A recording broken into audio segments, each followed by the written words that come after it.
dis-moi qui tu fréquentes. Je te dirai où va ton cœur. Tu peux savoir vers où se dirige ta vie. Si tu sais qui sont les personnes avec qui tu passes la plupart de ton temps. Tu ne le remarques peut-être pas au début. Un nouvel ami au travail, un camarade à l'université, un groupe avec qui tu parles tous les jours, des messages sans fin, des rires, des plaisanteries, des veillées et des conversations qui semblent ordinaires. Puis, après des mois, tu découvres que tu as changé. Les choses dont tu avais honte sont devenues normales. Les chansons que tu évitais font désormais partie de ta journée. La prière que tu préservais commence à être retardée. Et le Coran que tu lisais devient rare. Et personne ne t'a forcé à cela. Toi seulement, tu as commencé à ressembler à ceux qui t'entourent. Et là, pose-toi une question très franche. Après être resté avec telle personne une heure ou deux, est-ce que je sors plus proche de Dieu ou plus éloigné de lui? L'important n'est pas combien vous riez ensemble, ni combien de fois vous êtes sortis ensemble, ni depuis combien d'années tu la connais. L'important, c'est qu'arrive-t-il à ton cœur quand tu t'assieds avec elle? Le prophète Mohammed, paix et salut sur lui, a dit « L'homme est sur la religion de son ami intime. Que chacun de vous regarde donc qui il prend pour ami intime. » Médite le mot religion.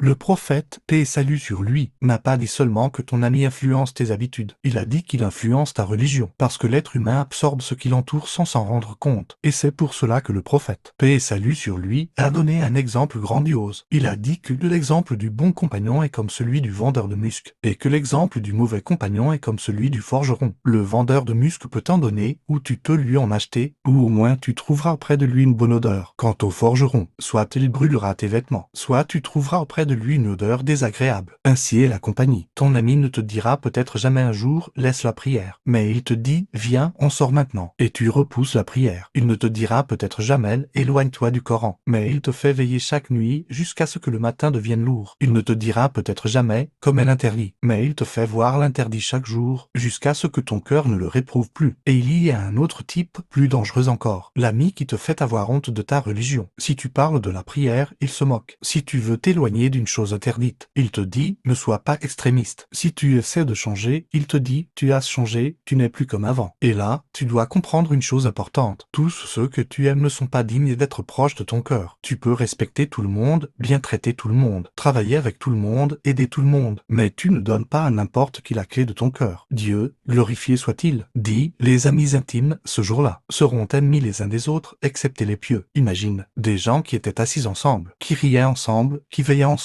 et qui peut-être ne se quittaient jamais. Puis vient le jour de la résurrection et ils deviennent ennemis les uns des autres. Pourquoi? Parce que leur compagnie n'était pas pour Dieu. C'est pourquoi n'attends pas que ta relation avec Dieu se détériore pour chercher une compagnie pieuse. Commence dès aujourd'hui. Cherche une personne auprès de qui, quand tu t'assieds avec elle, tu te souviens de Dieu sans qu'elle te fasse la morale. Une personne qui, quand elle voit l'heure de la prière, te dit « allons prier ». Une personne qui, quand tu commets une erreur, te conseille sans te dévoiler. Une personne qui, quand tu faiblis, te rappelle qui tu es. Et si tu la trouves, ne la perds pas. Sois pour elle comme tu voudrais qu'elle soit pour toi. Et peut-être dis-tu, mais je ne trouve pas ces personnes facilement. C'est vrai, la compagnie pieuse n'est pas toujours nombreuse. Un seul ami sincère vaut mieux pour toi que des dizaines de relations qui remplissent ton téléphone et laissent ton cœur vide.